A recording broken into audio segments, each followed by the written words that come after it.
Welcome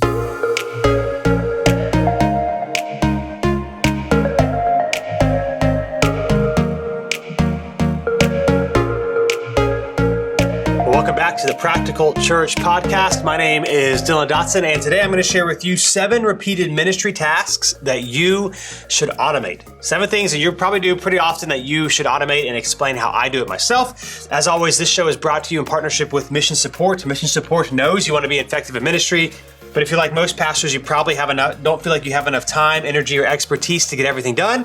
And so, man, you should check out missionsupport.com because they come alongside pastors and ministry leaders just like you. And they have the expertise to do the things that you might not know how to do, or that bring you down, or that are a drag to you. So whether it's things like SEO, payroll websites, or any of their services, make sure you head to missionsupport.com today. Talk to a guide, see what they offer. You can love being a pastor again. So speaking of automation, man, let them help you get some of your tasks from being tiresome, weekly brain issues, headaches, whatever. Let them automate it for you as well. That being said, let's get into today's episode, 7 repeated ministry tasks you should automate. All right, so a little disclaimer as I jump into today. Some of these things, like when you hear automation, you assume like you put in a formula or whatever, and then you kind of like set it and forget it, or you trigger something and then a whole series of events happens and you just do one thing. Some of these things are like that, like you do one thing and then it kind of finishes it for you. Other of these things are kind of like, I would say like autopilot things. So you have to do them. But when I say automate, I mean like, hey, make it a regular rhythm and practice so you don't have to think about it. So some of these things, like you can, press a few buttons, type a few prompts in, and then it's like, yeah, it's done.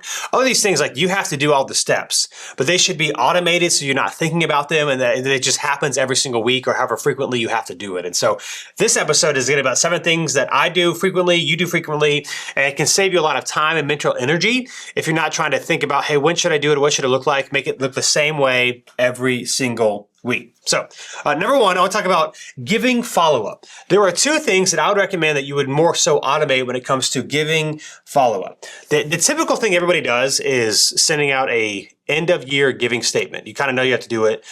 Here are 2 things I would do in place of that, kind of to better communicate with people that are giving. Number 1 is to send a first-time giver email. So I have literally in my Google Docs, it just says first-time giver, and it's like 5 sentences. Hey, thanks so much for giving. We send out quarterly giving statements, which I'll talk about in a second. We really appreciate it. We try to be as transparent as possible. If you have any questions, let me know. You're giving us, you'll get this at this email once a quarter. Thank you so much for the mission, blah, blah, blah. But it's like a very standard thing that I literally just copy and paste every time we get a first-time giver, and I just put their name at the top of the email. And so it's just a nice way, like, someone, for example, last week gave for the first time and they gave $20. And, you might say that's not a lot of money for maybe a lot of people. And I don't know their financial situation, but it's like, it's their first time. And I don't know their whole story. I did meet with the guy somewhat recently. They're pretty new to New City. And I know that he has not been involved in the church for a long time, if ever really. I would not be surprised, to be honest, if this is not the first time that he's ever given to a church. And even if it's like, hey, it's $20, I do think like, hey, if you're someone who's new to this, never given before, getting acknowledged that like somebody sent me an email, oh, they got the money, oh, here's what it's for, here's what I can expect. I just think it's like really, really helpful to show like, hey, this actually matters and you can trust us with your finances. So I would recommend just a standard few sentence long, hey, thanks for giving, here's what you can expect. Let me know if you have any questions. It's interesting. I don't think that I've ever, which I would be happy to, but I do want people to ask questions if I feel like it. I don't think I've ever gotten a single question email response to that follow-up email. Like, what do you do about XYZ? That never happens. But I just think it's helpful to know like, hey, somebody gave for the first time, it was acknowledged and they saw it. So I would recommend 2 things. 1, a first-time giver email. Again, well, how do you automate this? What I do is doesn't really matter the day. For me, it's on Tuesday. It's one of my weekly tasks that I do every Tuesday is I check new givers. And so I have on my to-do list. I check it. We use Subsplash for online giving. And that's, over 90% of people are giving through Subsplash or giving online, at least the first time. And so I go in there and I just have it run, hey, any new givers this month? And it gives me their email, their name, how much they gave, that sort of thing. And so it's a weekly automated task, if you will, is I email all first-time givers. Obviously, we don't have a first-time giver every single week. So some weeks there's nothing. Some weeks there's more than one person. But that's one of the things I do. And then the other thing I do is I do a quarterly giving statement. Of course, you could just maybe remember this, but I have on Todoist, it automatically reminds me like on the 10th of the first month of each quarter to write a quarterly giving email. And this email, we do the financials, like all the year-to-date financials, one or two things that we're celebrating, and just a reminder, hey, if you have any questions, please let us know. Again, it's helpful because some people maybe thought they had given or, hadn't given or maybe have questions. And so every once in a while, we do get a question from our quarterly giving statements. Obviously, we do this at the end of the year as well. So, the last one is the end of year giving statement. But again, I think it's just helpful that people are hearing more than they quote unquote have to hear from us. And it's proactively showing them that like, hey, like this is a big deal for us. And we want you to know like, here's where everything's at. And so it's just another small way to keep your finances in front of your people, to show them that you've been thinking about it and that you're grateful for what they're doing. So the two things I would say for giving, every week, set a reminder, email all first-time givers. And the second thing is once a quarter, set a reminder to send a quarterly giving statement, not just at the end of the year, quarterly giving statement. If you automate those two things, I think it'll help you go a long way to build trust with your people and their generosity. Number two, new guest follow-up. Now, I'm not going to get into the whole process here. If you scroll down just a little bit to episode 37 of the Practical Church podcast, or just a little bit, episode 37, I literally walk through how we do new guest follow-up at New City. And so if you want like a detailed, here's how we do it, not because ours is the best, but maybe just you want to take some things that might be helpful for you. Episode 37, listen to that one if you haven't yet. But this is all like automated for us. And so again, we get a Connect card, and then on Sunday afternoon, the Connect card information goes to certain places. We have a texting follow-up thing, so that goes into our text thing. We have our email follow-up, it goes into our email, and then they go into our regular like weekly New City email news list as well. And then if they had checked anything in specific on the back of the Connect card, the appropriate person follows up with them on that thing. And so what this is though, is it's like, it is automated. So we know exactly what to do every single week. We're not wondering like who should follow up with it, what it should look like. And we're also not wondering like when it should happen. So it happens on Sunday afternoon. And that's my recommendation. Like even if you don't send something out on Sundays, I just think it's there. You have it. You got the information. You should put it into your system that day. If somebody goes out of their way to fill out a Connect card, man, you want to minimize the potential areas of which they fall through the cracks and don't get a response. There's nothing more frustrating than like literally going out of your way to give information and not hearing anything, or not hearing it in a timely manner. It just kind of makes it seem like you don't care. And like I would say, like I wouldn't do anything later than Monday, at least the first point of contact. Like if I fill out a Connect card and I don't hear anything till Wednesday or Thursday, it kind of makes me think like you didn't really care, or like why would you wait? Why would you wait? So the new guest follow-up, again, if you go to episode 37, you can have like our breakdown of how we do it. But it is like, we don't think about it. It's like, here's the system. We use the Trello board, certain follow-up process, text, email, and it goes in the same place every Sunday, like afternoon after church. And that's when it gets inputted. And so I'd recommend like having a new guest follow-up that it's the same time, same way every single week. And again, if you want a detailed process of how it looks like, you can go back to episode 37.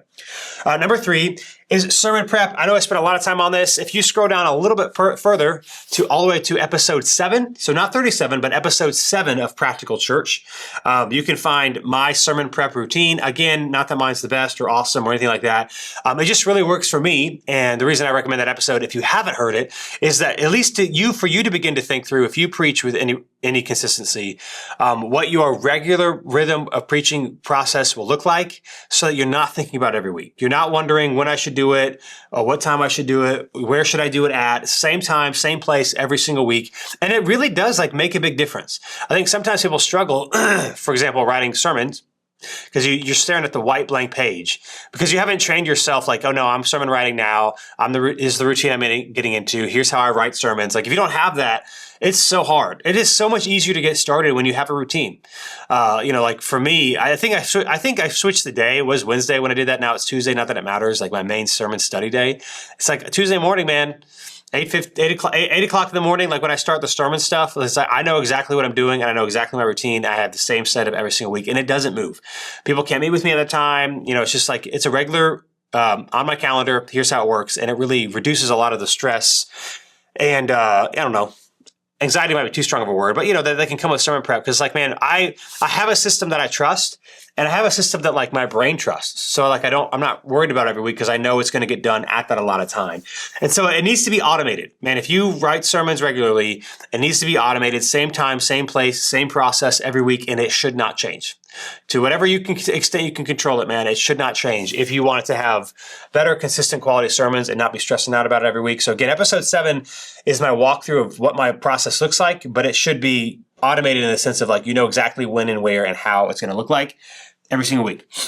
Number 4, social media videos. So again, if you've been following along with this, you know, obviously the big thing, particularly right now in social, is vertical videos, and it seems like it's going to be like that for a long time. The way that social media goes now is also you can use the same piece of content and put it everywhere. Instagram, YouTube, TikTok, you know, Facebook, whatever platforms you're using, and you can use those videos everywhere. And so it kind of goes, not that the Practical Church podcast is part of that, but every other Monday, I record one episode of this, the Practical Church podcast, and we record 2 Bible in a Minute videos. So again, our weekly rhythm for social media, or at least part of it, is that we do 1 sermon clip every single week, and then we do 1 Bible in a Minute every single week. And we kind of batch record the Bible in a Minute since, you know, it doesn't take a lot of time, but, you know, since we're already setting it up and I do this every other week, you know, we could do that. You could, I mean, in a theory, I could do like once a month and record 4 Bible in a Minute if I wanted to do it that way. The 2 times rhythm is really helpful. And so again, like the automated rhythm for the social media videos is like on Thursday. Here's what I do every single Thursday. One of my Thursday tasks is I prep a Bible in a minute. Now I don't record the Bible in a minute every single week, but I have one.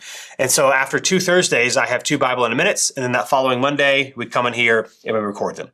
And we kind of batch it out. And it's like the same process every single week. Don't have to think about it. I would just say a lot of the social media stuff, man, like once you get in a rhythm, it takes far less effort and time than you think.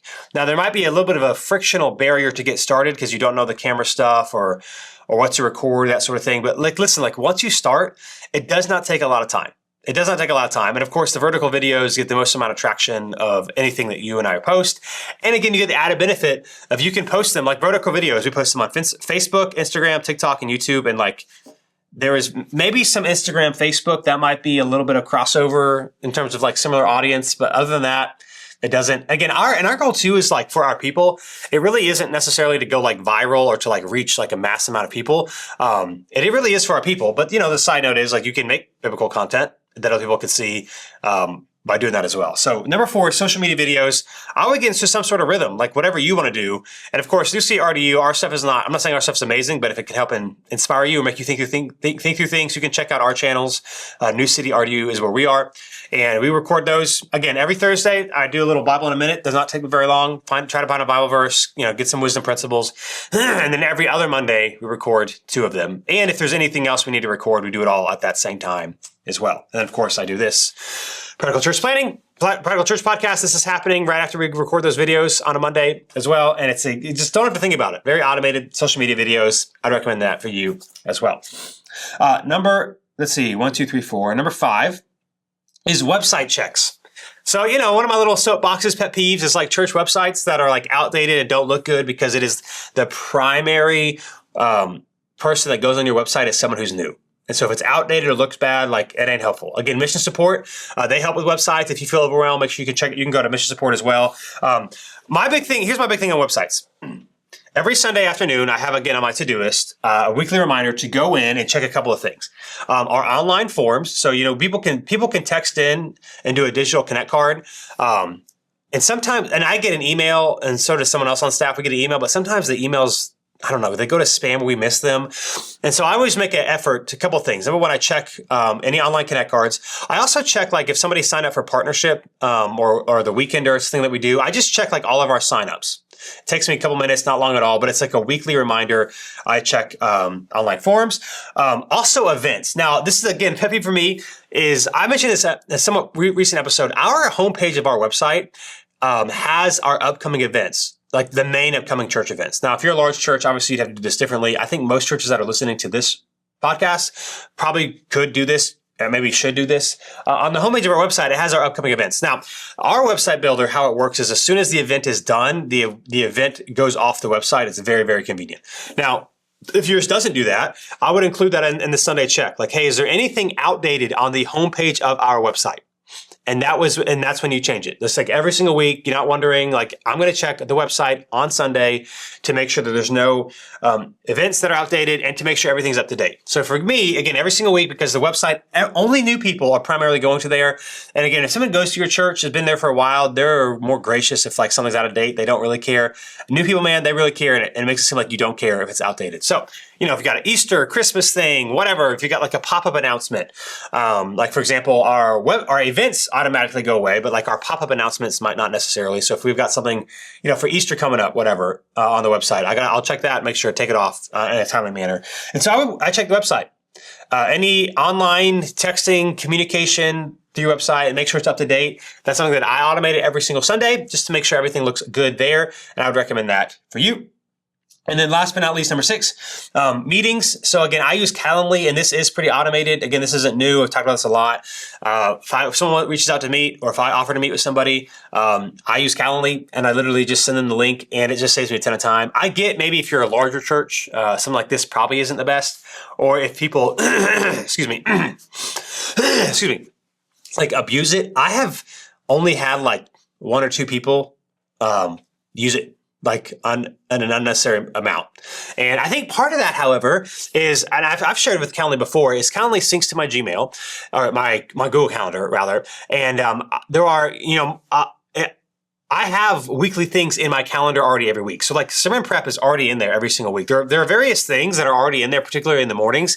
And so like my calendar isn't even available like 24/7, which really helps as well. And so I use Calendly. I mean, it's really helpful too. Like if somebody, even outside New City, wants to meet or talk for whatever reason about a random thing, like that's even helpful. And sometimes to be honest, I feel kind of bad. Like someone will reach out to me and I feel kind of bad. We'll like pick a time on my calendar, even though like maybe like they're, for lack of a better word, like bigger than I am. That makes sense. Or want to talk about something in the community Raleigh that I live, whatever.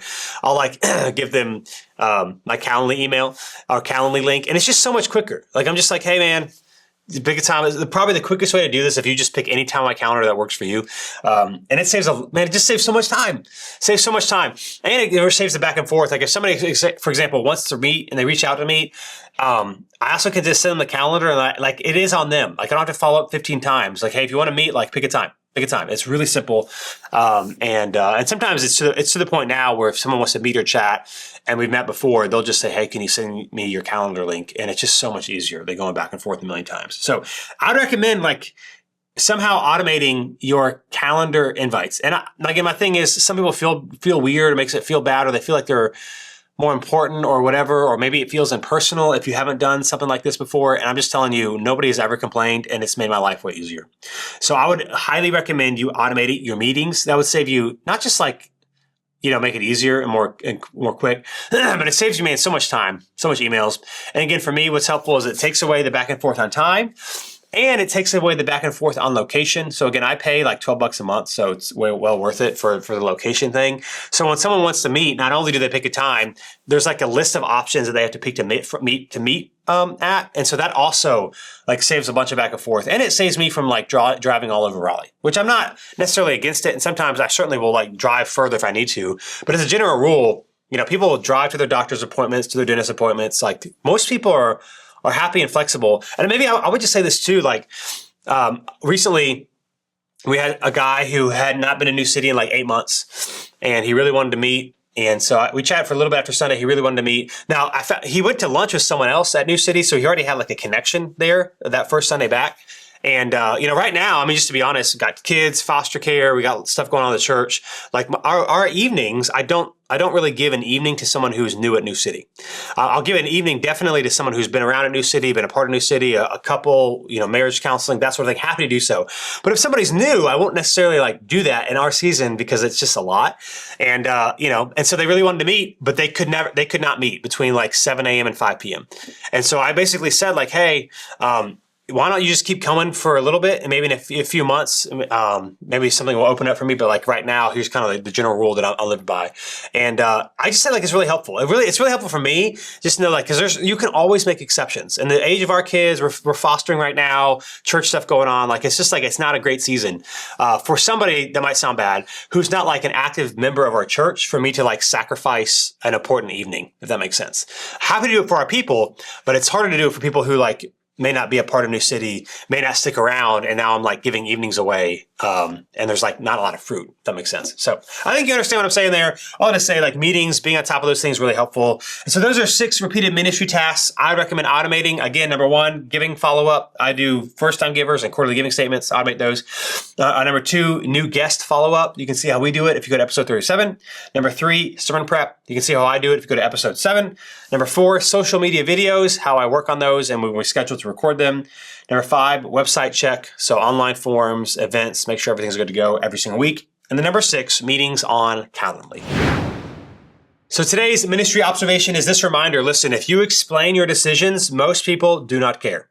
As long as you explain your decisions, most people do not care. Now, hear me. I know the pushback on this is that there are exceptions. And so there are people that complain a lot or really upset or whatever. But I just want to point out that is the vast minority. And sometimes you might get a lot of pushback or questions because you haven't fully explained what you're doing. And so like right now, I think I've shared on this, like we're in the process of going portable as a church. We've had our own building for almost 8 years. Now we're moving into a middle school. And so like one of the ways to stay on top of that is like there's a lot of moving parts, a lot of things we have to buy. And so like as we get more information, man, we just share it. So we shared, as we're looking for a school where we're going to be, then we shared when the school worked out. Right now we're getting the list of all the things we have to purchase. And so when we get that list together, I'm going to share it all at the church with the church at one time. We'll keep sharing it as well, but kind of like a bigger announcement so people know what's going on. And like most people, again, if they trust that their leaders have thought through what's going on, not to say they won't have questions, but like they're good with it. And I think sometimes in ministry we get really worked up. A, because of the exceptions, because maybe you had a experience with somebody getting really upset, even though that's not the norm. And then B, it's like we think that people care maybe more than they do. And when I say people don't care, it's not that they don't care about the church or the decisions, but sometimes it's just like they trust you and they're good with it and they've got their own lives to think about. So I just want to encourage you, like explain your decisions and then just make them and just do them. And I have found that most people in your church are good with it as long as you explain it in a way and they feel like they can ask questions if they need it. So remember, if you explain your decisions of what you're doing, the vast majority of people at your church will not care. Well, today's personal growth tip has to do with a better start to your morning. A productive day starts with a productive morning because it's hard to overcome a bad start. So here, for example, are some of the ways that people have a bad start to their day. They waste time on their phone. So typically they do social media and or email as soon as they wake up. Their phone is on their nightstand, their alarm goes off, and they scroll. Terrible way to start your day. They hit the snooze button multiple times. Did you know that research shows there are negative effects of having alarms going off multiple times to your brain? So it's actually like, as a side note, hitting the snooze, I'm not against snoozing, but a loud noise is actually like bad. As a little pro tip, I use an Apple Watch and sleep with it on and it vibrates. So it's a lot better of a gentle wake up. But hitting the snooze button over and over and over again, it's not good for your sleep, not good for your brain. Or maybe staring into your closet trying to figure out what to wear. And so maybe a decision you could have made the night before, you're like, man, I don't even know what to do. I don't know what to wear. It can cause, this might sound like an overly big ideal, but you lose brain power throughout the day. So the fewer decisions you have to make in the morning, the better. Or maybe grabbing something quick and very often not healthy out of the pantry to eat before rushing out the door because you don't have a better plan for breakfast. So instead, I think it's better to think through your morning routine and have a plan of how you're going to spend it. Instead of rolling over on scrolling on your phone in bed after the alarm goes off, 3 times, try this. Decide the night before what you're going to wear. And that way you don't spend any time kind of staring at your clothes. When I get up in the morning, that's what I'm going to wear. You could decide the night before what you'll eat for breakfast and prep any supplies needed to make it go faster in the morning. I've for over, almost 2 years now, eat breakfast. I eat scrambled eggs and bacon every single week. And I make a big batch of bacon typically on the weekend and kind of lasts the week for me, the family. So I'll just warm up the bacon in the microwave. I make typically 3 scrambled eggs. Takes me like 3 minutes. I know exactly what I'm going to eat every single morning. Not bringing your phone into your bedroom at all. You could turn it off, which maybe it's an extreme step. That's what I do. I turn it off in the evening. Just not have it in your room because you're not going to scroll before you go to bed or when you wake up if you don't have access to it right away. Or maybe starting your work days with the same morning schedule. Listen, it is easier to get out of bed if you have a plan of action. I'm going to do this, then I'm going to do this, then I'm going to do this. It makes it a lot easier and it's automated. So you don't have to make any decisions. Here's a current routine for me. I wake up, first thing I do, I take a shower, do that thing. Takes, maybe 15, 20-ish minutes. Then I do some Bible time and pray and journal. So I do that depends on how long, but I do that every single morning. And then I do breakfast. I listen to a podcast while I make breakfast and while I eat breakfast. And all of that takes an hour-ish. But the breakfast part's pretty quick. The shower part's pretty quick. The Bible stuff can be variable. But it's like, man, it's the same start to my day. I don't check my phone until I go downstairs and start making breakfast. And even then, I don't really check it. I just turn it on, start listening to a podcast, and then I'll like read ESPN or something as I'm eating breakfast. But like, I'm not doing email, social media, anything in the morning. It's just bam, bam, bam. Makes it very easy, makes it very productive, and allows me to get into my day. And so since I have a plan, it's easier to get out of bed. Since I have a plan, it's easy to avoid scrolling on my phone because I have things I need to do. And so make sure you plan to start your day well, because it's hard to have a good day if you get off on a bad start. Last week I was on the phone with a church planter, and for this ministry question of this episode, here's what he asked me. He says, what do you do when you feel uninspired or stuck in sermon prep? What do you do when you feel uninspired and stuck in sermon prep? The first thing I would say is having an automated sermon prep routine really prevents that in a lot of ways. So that's number one. Here's what I write my sermons every single week. Here's my process. It really you just train yourself like it's time to go. So that's number one. Number two, having a routine is like, here's when I work on my sermon. It really helps me focus. So like if you're kind of like, man, I don't really know what to write here. I feel kind of stuck. I don't know what to say. And so I'm going to pull out my phone. I'm going to like scroll social media, maybe check some emails, do another task list. And that is absolutely terrible. And why, in my opinion, a lot of people spend more time on sermon prep than is necessary.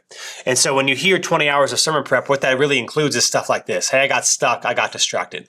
So like for me, like during the sermon prep window, especially like on Tuesday mornings, I'm not doing email. I'm not checking social media. I'm not going on websites. Like I'm literally not doing any of that. And so you just have to forcing myself to like, man, I'm just going to sit here and I'm going to like read and study and write. Like that really helps. And maybe that doesn't seem like a super silver bullet, but it's like, I don't do anything else. And so that really helps to stay less stuck. It's like, hey, I'm going to write something. Another thing that's helpful for me, I know it's depending on your setup, is I have a standing desk and a walking pad. So what I used to do sometimes, especially if I'm stuck on an illustration or trying to better articulate a point I'm trying to make, I'll like get up and just like walk around the room. Now I walk on my walking pad. And so that's really helpful to like generate ideas, is like actually walking while I'm writing sermons has really, really, really helped me. Now I don't walk the whole time, but I'll walk like the first hour, and then I'll typically walk, depending on what's going on, maybe like an hour again right before I eat lunch. And that's really when I'm trying to do a lot of like the illustrations, get a lot of what I have found, like writing about the biblical text is not that really hard. Like reading some commentaries, explaining the Bible, like that's not necessarily the hard part. The hard part are the points and the illustrations and making it come alive and cohesive and bringing it like all together as like a single sermon. And so for me, things that help when I'm feeling uninspired or stuck, again, the same routine every time, that really helps against that. I don't take like these breaks to do distracting things because, well, again, once you do it once, like once you take your first like little break, I'm not saying you can't take a break, but like once you do, hey, I'm going to check social media the first time this morning, like it's hard to say no a second and third time. So just like don't do it at all. That's really helps me. And then I use my walking pad is really helpful as well because it helps me walk and generate ideas. And those are some things that I do that help me if I feel stuck during sermon prep. Well, as always, thanks for joining me today on the Practical Church podcast. If you want more from me, you can head to dyllandotson.com and see the various resources and productivity things I've got going on there. And if you want more from the show, you can check missionsupport.com/practical. You can submit a question for a future episode. If you're on Facebook, be sure to check out the Practical Church Facebook group. And as always, man, if you're feeling like scattered, frustrated, and some things you need help automating, take it off your plate. Make sure you head to missionsupport.com to see how you can be effective in ministry, how you can love being a pastor again. Be sure to check those guys out. They're super affordable. They don't lock you into contracts and help you maybe some of the stuff that you're struggling with in your church life these days. Thanks for listening. I'll be back with you 2 weeks for another episode of the Practical Church podcast.